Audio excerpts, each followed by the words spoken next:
वृंदावनामध्ये श्रीकृष्णापेक्षा ना राधाचा जप जास्त होतो. राधा तिथे जास्त प्रिय आहे.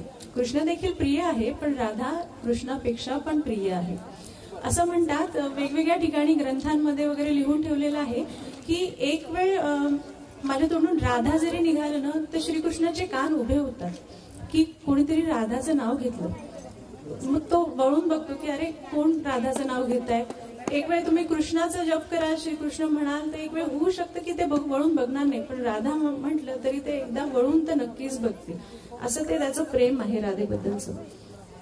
जसं की एखादा साखरेचा दाणा असतो, एखादा साखरेचा दाणा जर पडला जरी असेल तर कितीतरी किलोमीटरहून मुंग्या येतात त्या साखरेच्या दाण्यासाठी. तसाच राधा हा एक साखरेचा दाणा आहे ज्याच्याकडे श्रीकृष्ण आकर्षित होतो.